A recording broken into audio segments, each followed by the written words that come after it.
Black होलचा काळा अंधार श्रवत होता. त्या पुरुषाच्या अंतर्विश्वातून पावसाला कापत तो अंधकार जंगलात पसरत होता. रात्रीचा अंधकारही फिका पडला होता त्या अंधकारापुढे. जंगलातला नैसर्गिक अंधार भीतीपोटी विक्रमविभूतीच्या औलचिंब अंगाला स्पर्श करायचा टाळत होता. सह्याद्रीच्या उत्तुंग दऱ्या डोंगर ज्या गूढ राक्षसाची गेली 400 वर्षापासून वाट पाहत होत्या तो आला होता. त्याचं मानवी भाषेतलं नाव होतं विक्रमविभूते. सह्याद्रीच्या खोऱ्यात 400 वर्षांनी पुन्हा मृत्यूचं आगमन झालं. विश्वात एकाच वेळी सुरू असलेली सर्व समांतर विश्वे वाटत होती. मृत्यूचं पुनर्वाटप करणारा आणि मानवी सोंग घेऊन फिरणाऱ्या त्या हिरुगाची.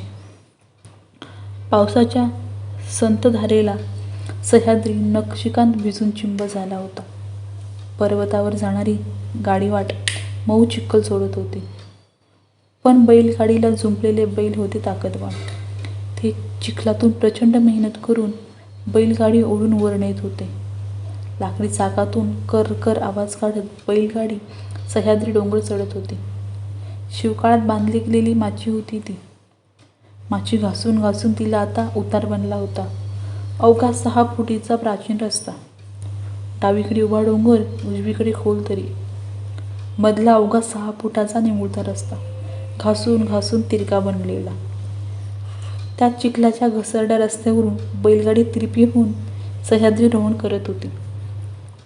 चिखलात 1 फूट जरी सरकलं असतं तरी खालच्या पाताळ दरीत कपाळ मोक्ष पक्का. पण बैलांनी स्वतःच्या प्राणाची काळजी होती म्हणून बैल काळजीपूर्वक आपली मजबूत पावलं चिखलात रोवत चालले होते. गाडीचं चाक उतारावरून रोळून देत नव्हते. बैलगाडीच्या झूला मोठी लोखंडी टॉर्च लावली होती. तिचा अंधुक सोनेरी उजेड आणि पाऊस अंगावर झेलत घामजलेले बैल मध्यरात्री डोंगर चढत होते. बैलगाडीत एक भली मोठी लाकडी पेटी, लाकडाच्या दणकट फळ्या एकमेकांवर ठोकून बनवलेली. त्या पेटीवर 3 माणसं बसली होती. एक समोर बैल हाकणारा तरुण गाडीवान, पेटीच्या मागे काळ्या रेनकोटमध्ये खुरसटलेल्या दाढीवर बोटे घासत बसलेला विक्रमविभूते. त्याच्या मांडीवर डोकं ठेवून झोपायचं सोंग घेतलेली नलू. 35 वर्षाच्या विक्रमविभूतेला आज त्याचा मृत्यू आणि पुनर्जन्म झाल्यासारखं वाटत होतं. विक्रम अंधारातून खोल दिसणाऱ्या दरीकडे एकटक पाहत होता. एका हाताने मांडीवर ठेवलेल्या नलूच्या डोक्यावर थापटत होता. विक्रमचं मृत्यूभय आता संपल्यासारखं वाटत होतं. पण भीतीची जागा आता घेतली होती वेडानं. अजूनही लहानपणी आजीने सांगितलेली गोष्ट विक्रमच्या कानात स्पष्ट ऐकू येत होती. सापाचं पिल्लू मेलं म्हणून साप खूप रडायला लागला. त्याचं एकुलतं एक पिल्लू मेलं होतं ना. खूप रडला बिचारा साप. त्याच्या रडण्याचा आवाज साऱ्या जंगलाला ऐकू आला. त्यांना वाटलं, एवढ्या रात्री कोण रडतंय बुवा. जंगलातले सर्व प्राणी रडण्याचा आवाज ऐकत ऐकत आवाजाकडे जाऊ लागले. सापाकडे जमा होऊ लागले. पाऊस पाणी होताच, चिखल होता सगळीकडे. तरी पण सगळे जीव जंतू आणि किडूक मडूक जमा झाले. निळवंतीला पण रडायचा आवाज ऐकत सापाजवळ आली. तिच्या कोल्याच्या पाठीवर बसून आली होती निळावंती. निळावंती आली आणि तिच्या अंगाचा निळा उजेड सगळ्या जंगलात पडला. अंधारात रडणारा साप सगळ्यांना निळ्या उजेडात नीट दिसू लागला. मग कळलं सर्वांना कोण रडतंय ते. त्या उजेडात सर्वांनी सापाचं पिल्लू मेलेलं बघितलं. सगळ्यांना वाईट वाटलं ते बघून. सगळ्यांना दया आली त्या सापाची. बाई निळवंती कोल्याच्या पाठीवर उतरली आणि सापाच्या फण्यावरून हात फिरून त्याला शांत करू लागली. पण आजी, निळवंती कोल्यावर बसून आली. कोला कुत्र्या एवढा असतो ना, छोटा. निळवंती त्या कोल्याच्या पाठीवर बसली तर कोल्याची पाठ मोडणार नाही का? छोट्या विक्रमने आजीच्या मांडीवर डोकं ठेवून विचारलं. आजीने कपाळाला आठ्या पाडल्या. तू नुसत्या गोष्टीच्या चुका काढत बैस. नाही सांगत मी गोष्ट, जा. आजीच्या निळ्या डोळ्यात गोष्टीतली जिवंत चित्र हालताना दिसायची त्याला. छोटा विक्रम आजी गोष्ट सांगत असताना तिच्या डोळ्यात पाहत बसायचा. आजीच्या निळसर डोळ्यात त्याला ती गोष्ट सगळी लोक दिसायची. साप सापाचं पिल्लू, आसपास जमलेली जंगलातली प्रजा, लांबसडक केस असलेली निळी निळवंती, तिचा कोल्हा. आजी अशी गोष्ट सांगायची की जणू निळवंतीने सापाच्या फण्यावरून हात फिरवला. ते बघायला आजी स्वतः तिथे होती. आजी, नाही काढत मी चुका. सांग ना पुढे. एकदम गपचूप बसतो बघ मी. सांग सांग. विक्रमने आपले ओठ बंद करून त्यावर बोट ठेवलं आणि पुन्हा आजीच्या डोळ्यात पाहू लागला. आजीने कपाळावरच्या आड्या काढल्या. विक्रमच्या माथ्यावरून हात फिरवत बोलायला सुरुवात केली. हो. तर निळवंती त्या सापाच्या फण्यावर हात फिरू लागली. असं. त्याला शांत करू लागले.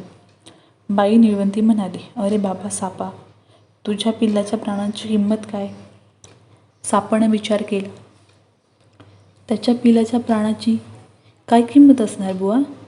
साप विचार करून म्हणाला, बाई निळवंती, माझ्या पिल्लाच्या प्राणाची किंमत 20 प्राण आहे. 20 प्राण कसं काय विक्रम? हे असंच निळवंतीने पण विचारलं. कसं काय?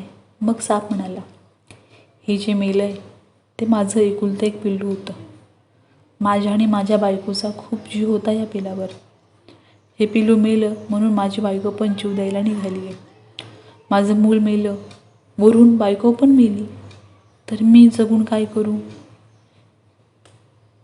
मी पण मरेन. आणि बायकोच्या पोटात 12 अंडी आहेत.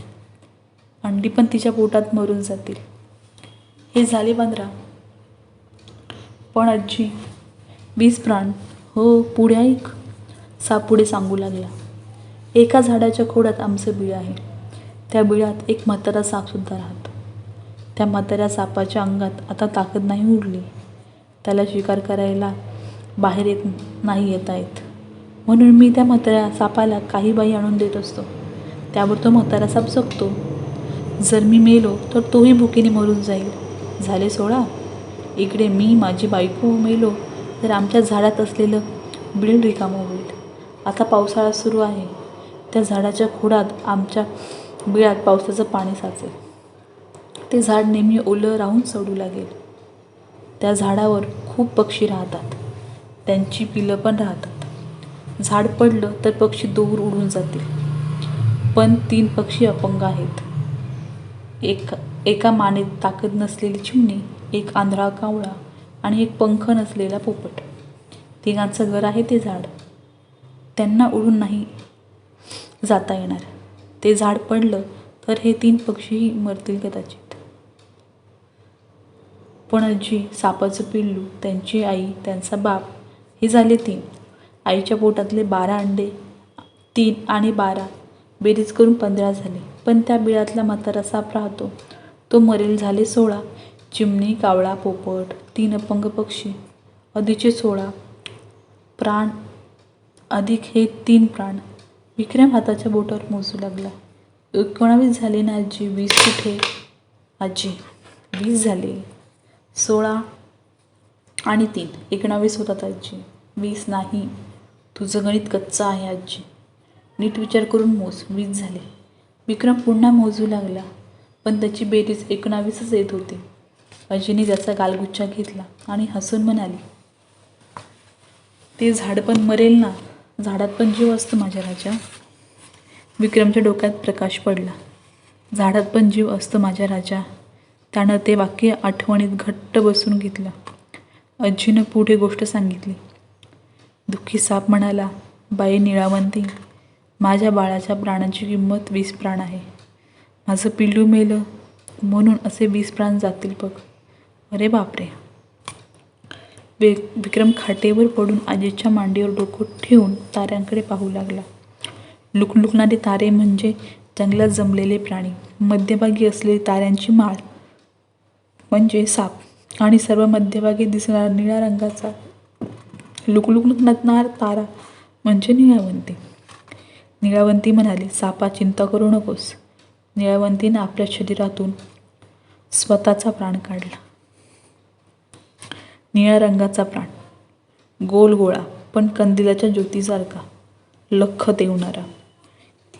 ती सापाला म्हणाली, हा घे माझा प्राण. हा प्राण तुझ्या बाळात टाक. तुझ्या पिल्लांचा जीव वाचव. साप म्हणाला. अशाने तू मरून जाशील ना. निळवंती म्हणाली.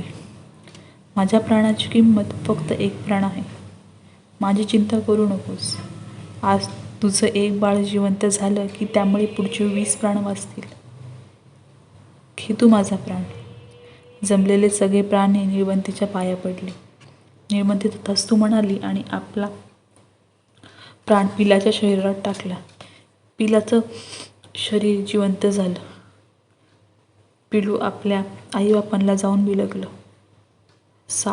साप आनंदाने रडू लागला. आई आणि बाप सापाने मिळून त्या बाळ सापाला गोल बेटोळे घातले आणि मिठी मारली, लाड केला, आनंदाने रडले.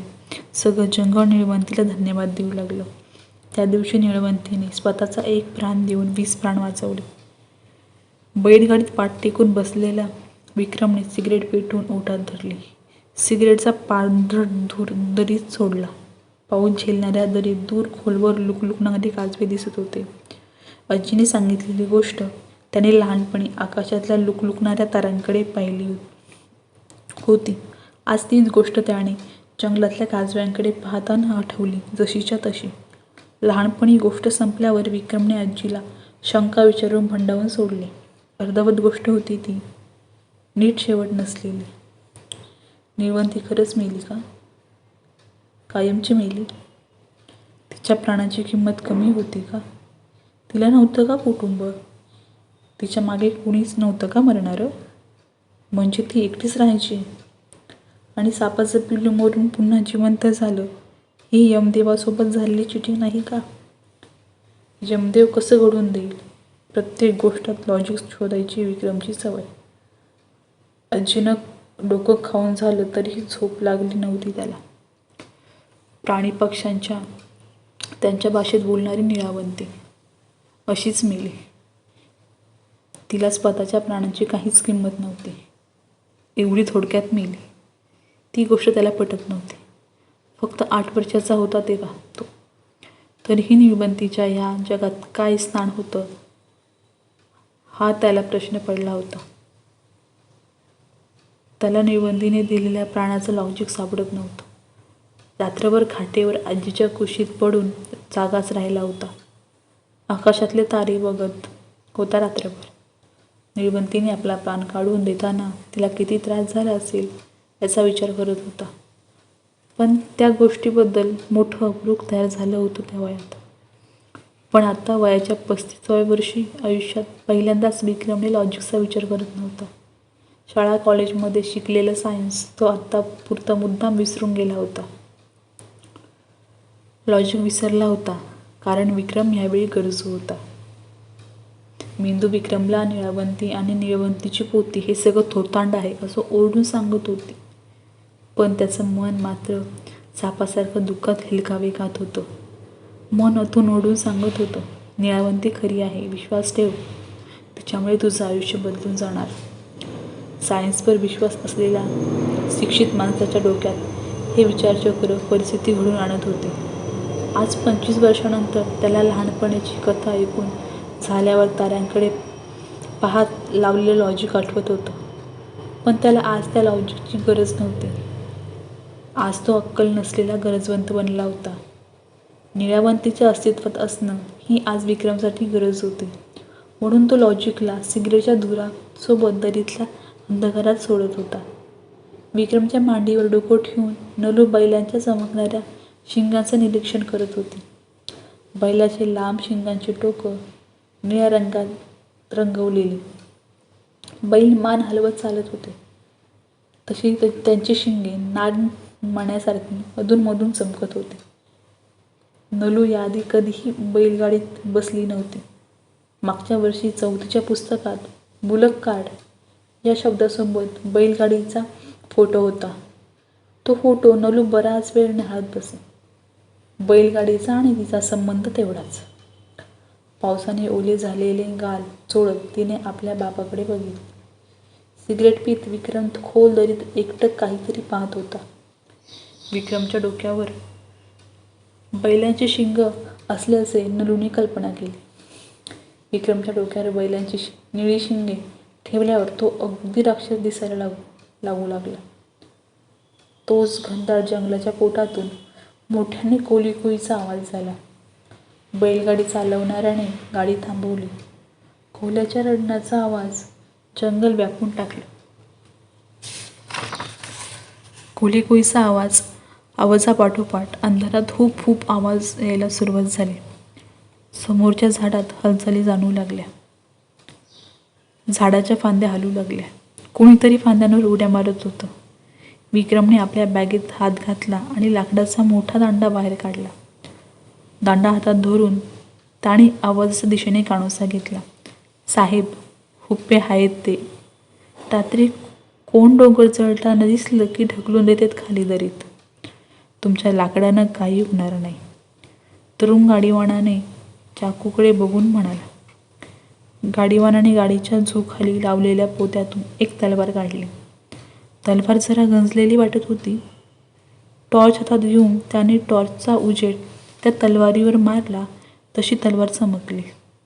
काळ्या कुट्ट जंगलात लखलखाट झाला. तलवारीचं लोखंड काळसर आणि तमास्कर स्टीलसारखं होतं.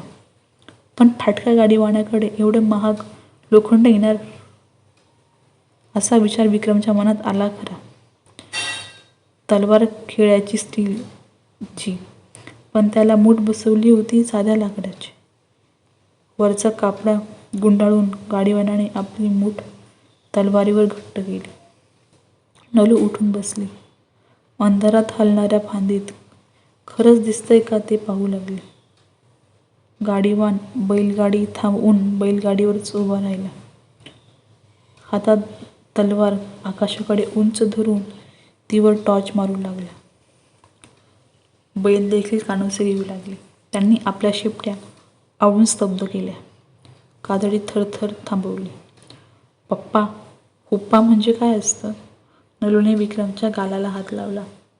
थंड स्पर्शामुळे विक्रम शहारला. "दीदी उठली का?" गाडीवानाने तलवार उंच धरूनच खाली नलूकडे बघितलं. "हुप्पे म्हणजे वानरं. पण साधी वानरं नाहीत. हे भली धिप्पाड माणसं एवढी मोठी वानरं." गाडीवान तरुणने स्वतःच उत्तर देऊन टाकलं. नलू आपल्या वडिलांच्या उंचीचं वानर कसं दिसत असेल याचा मनात विचार करू लागली. अगदी 20 फुटावर चमकणारे काजवे चमकत होते. अंधुक काजवे दोन जोडीत उडत होते. विक्रम डोळे बारीक करून जोडीने उडणाऱ्या काजव्यांचे निरीक्षण करू लागला. काजवाच्या एक जोडीनं अचानक आपल्या प्रकाशाची उघडझाप केली.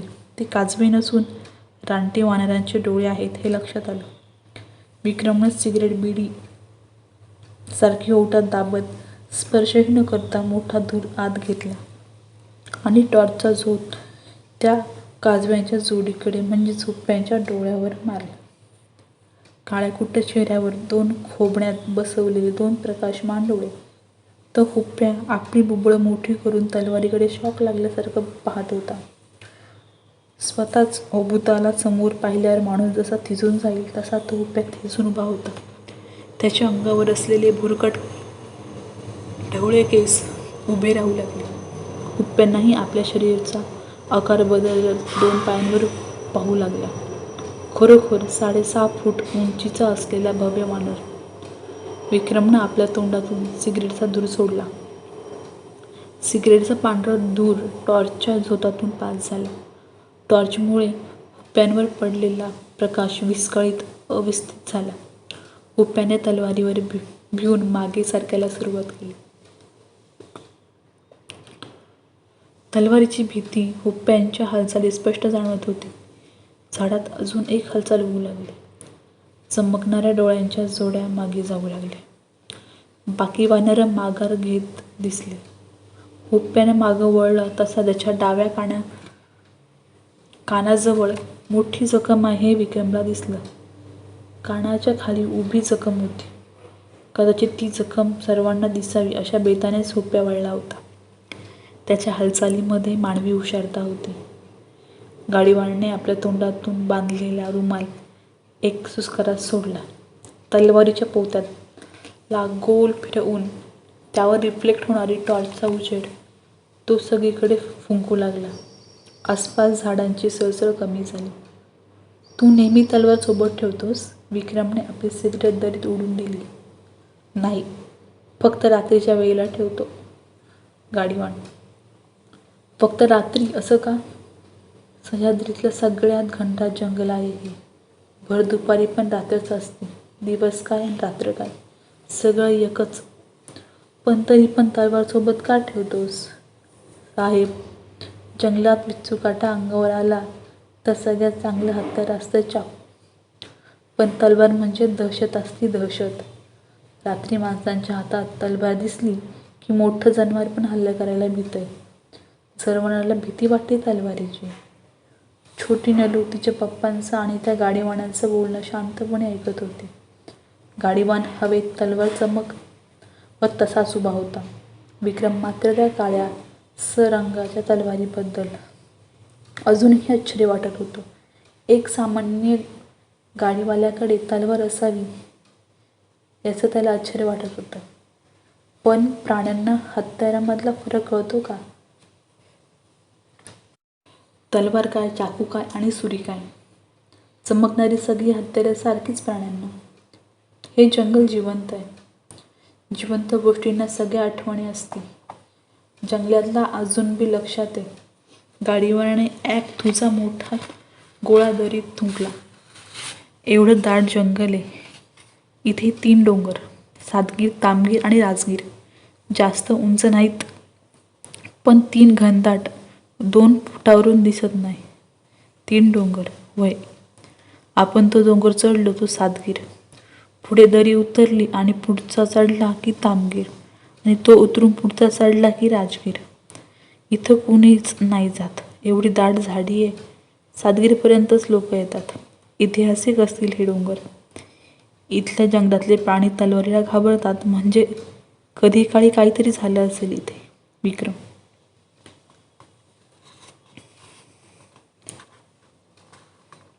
साहेब, एवढं खिरदाट जंगल आहे बघा, तर बी माणसं येतात की इथं? बाहेर पठारावर लढाया झाल्या की माणसं ह्या जंगलात पळून यायची. मग इथं बी मारकाट व्हायची. किड्या मुंग्यांसारखी माणसं मेलीत. शिवाजी महाराजांच्या काळात मोक्कार खून खराबा झाला या जंगलात. त्यांच्या आधी यादव काळात पण आणि नंतर पण. ह्या खोऱ्यात राहणाऱ्या माणसांना भाऊबंदकीचा शाप. आपले पूर्वज काय साधेसुधे नव्हते, लय वांगाळ होते. एकमेकांच्या नरडीच्या रक्तासाठी असुसलेले लांडगे. लय माराकाट झाली इथं. तलवारींनी लय रक्त सांडलंय ह्या जंगलात. जंगलाच्या लक्षात येते तलवारी कशा दिसतात. सगळं लक्षात ठेवतंय जंगल. रेनकोटच्या टोपाखाली नलू मोठे डोळे करून गाडीवानाची गोष्ट ऐकत होती. विक्रमला तिचं कौतुक वाटलं. त्याने हटकून आपली नजर तिच्यावरून काढून घेतली. उद्भवलेला धोका टळल्यासारखं वाटत होतं. विक्रम आणि गाडीवान हालचालींच्या बोलायच्या बेतानं अदमास घेऊ लागले. गाडीवान पुन्हा एकदा मोठ्याने थुंकून गाडीत बसला. गाडीवान अधूनमधून विक्रमने आणलेल्या पेटीकडे संशयास्पद बघत होता. त्या पेटीबद्दल उत्सुकता आहे हे कळत होतं.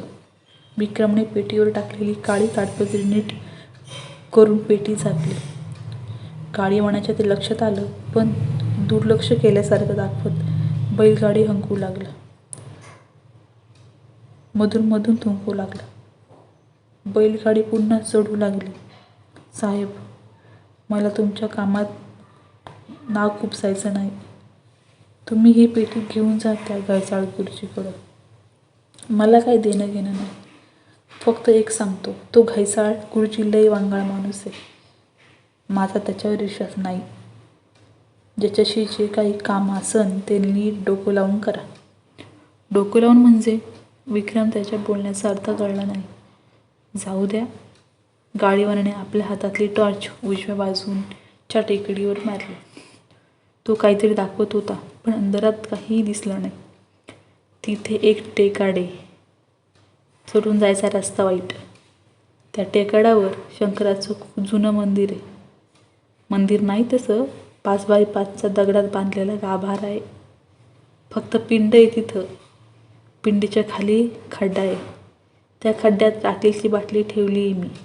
ध्यानात ठेवा फक्त. हे सगळं तो का सांगतोय हे विक्रमला काही कळत नव्हतं. विक्रमला लवकरात लवकर नलूला घेऊन त्या गाडीतून खाली उतरायचं होतं, बस. त्याने गाडीवानाला हे तो सर्व का सांगतोय हे विचारलं नाही. फक्त ती टिकली लक्षात ठेवली. गाडीवान तिच्या ठेवलेल्या लाकडी पेटीत घेऊन नळीवंतीजवळ येत होते. पुढचा अर्धा तास कोणी एकमेकांशी बोललं नाही. बैल देखील आवाज न करता गाडी ओढत होते. अर्धा तास शांतता होती. फक्त बैलांच्या लाकडाच्या कर्रकर आवाजाशिवाय अधूनमधून दुरून राहणाऱ्या लांडग्यांचा दुसरा वेगळा मोठा आवाज नव्हता. जंगलात फक्त खोडत असणाऱ्या वाऱ्याचा आवाज होता. डोंगर चढून बैलगाडी पसरट माचीवर आली. तो आवाजही थांबला. वाऱ्याचा आणि खोडाचा आवाजही बंद झाला. जंगलात ही स्मशान शांतता अनुभवणं विलक्षण होतं. एका झोपडीसमोर बैलगाडी थांबली. तिघंही मिनिटभर बैलगाडीत बसून होते.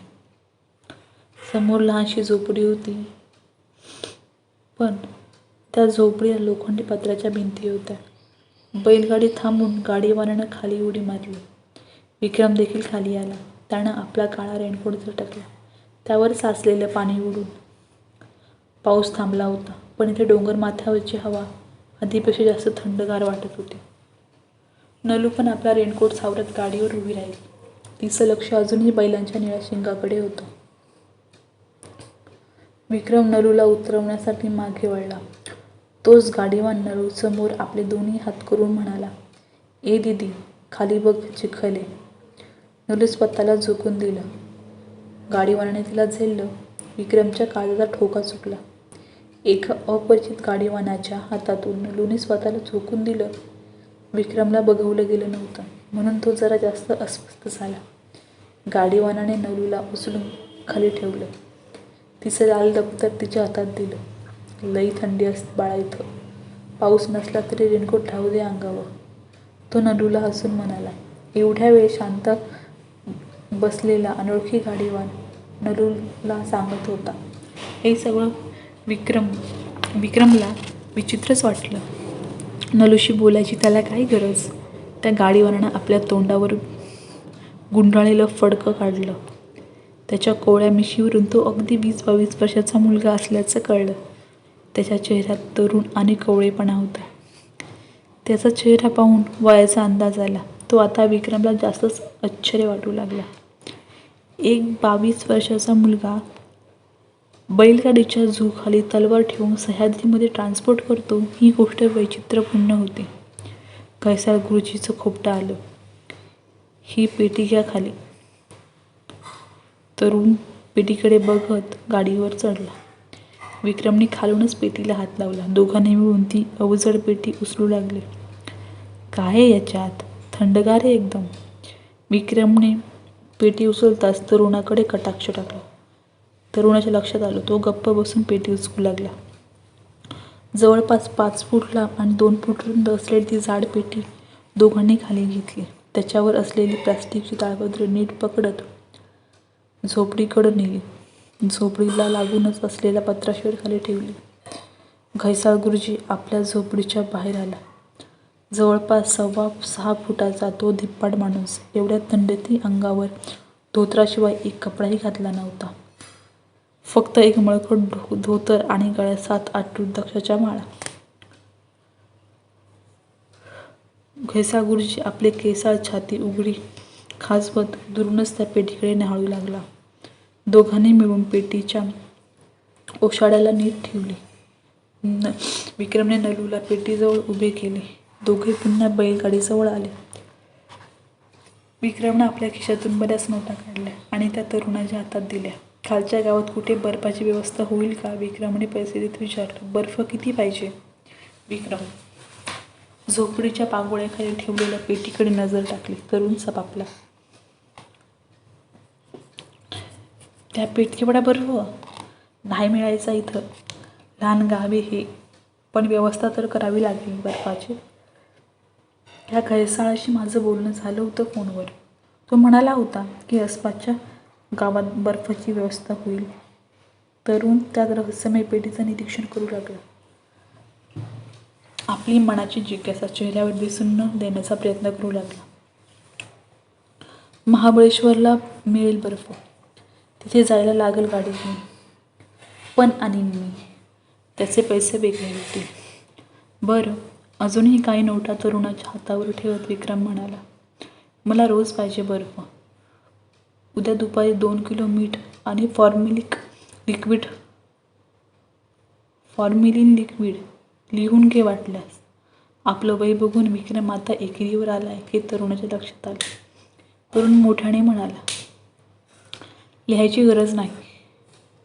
बघा, 20 किलो बर्फ, 2 किलो मीठ आणि फॉर्मिलिन लिक्विड पाहिजे ना.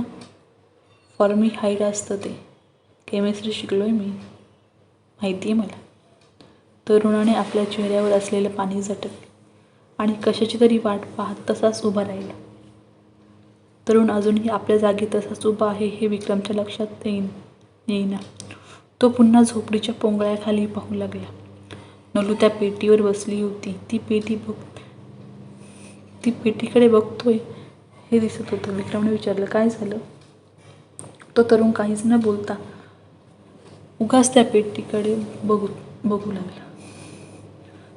तरुण 2 पावलं समोर आला तसा विक्रम चपापला. विक्रमने सावध होऊन आपल्या खांद्यावरच्या पिशवीत ठेवलेल्या लाकडी दांड्याला स्पर्श केला.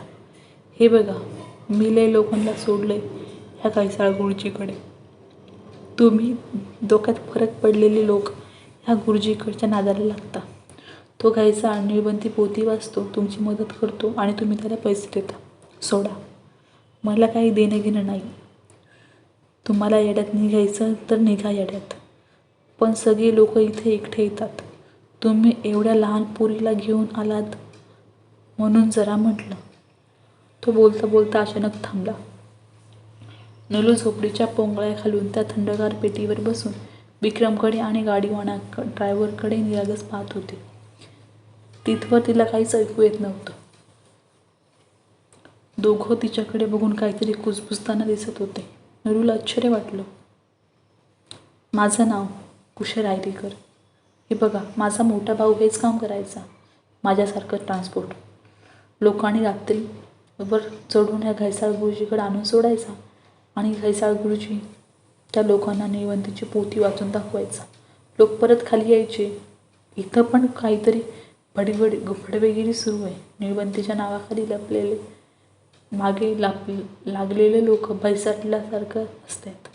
आणि हा घायसाळ गुरुजी तर माझ्या भावाला खाल्लं याने काळी जादू करून. माझा साधा भोळा भाऊ 2 महिने झाले घरी आला नाही. या लोकांनी मारून टाकलं त्याला. या भडव्या घायसाळमुळे मेला माझा दादा. धूर खोपटासमोर ठेवलेल्या पेटीवर बसलेली नलू त्याच्याकडे पाहून हसली. कुशलने तिच्याकडे पाहून चेहऱ्यावर हसू आणलं. हळू आवाजात अतिशय गंभीरपणे सांगू लागला, माझा भाऊ मेल्यावर मी ते काम करतोय पैशासाठी, पोटापाण्यासाठी. पण लक्षात ठेवा, जर तुमच्यासोबत तुमची मुलीला काही झालं तर. कुशल बोलायचा थांबला. संकट काही सांगून येत नाही. मी तुम्हाला जे मंदिर सांगितलं त्या शंकराच्या पिंडीजवळ जा. तिथे रॉकेलचा डब्बा आहे आणि आग पेटवा. सातगी डोंगरात शिखर आहे ते. तिथं आग डोंगराखाली डायरेक्ट गावात पण दिसती. माझ्या दाराच्या दरवाजातून दिसती. तुमचा संदेश माझ्यापर्यंत पोहोचून जाईल. काही बी झालं तरी ध्यानात ठेवा. कुशल गाडीवर चढला. नलू पाहुला पाहून त्याने दुरूनच हात हलवला. हसून टाटा करून म्हणाला. नलूनेही त्याला टाटा केला. बैलांची चमकदार शिंगे फिरली. गाडी करकण आवाज करत जंगलात जाऊ लागली. बैलांनी पुन्हा शेपट्या आणि कातडी आवळून जंगलात घुसण्याची मानसिकता तयार केली. पाऊस पुन्हा कोसळू लागला. झोपडीच्या आडोशाखाली लाकडी पेटीजवळ उभी असलेली नलू अंधारात चमकणाऱ्या त्या निळसर शिंगाचं निरीक्षण करू लागली. निळी शिंगे हळूहळू जंगलात गुडूप झाली आणि चमकणारा निळा रंग अंतर्धान पावला.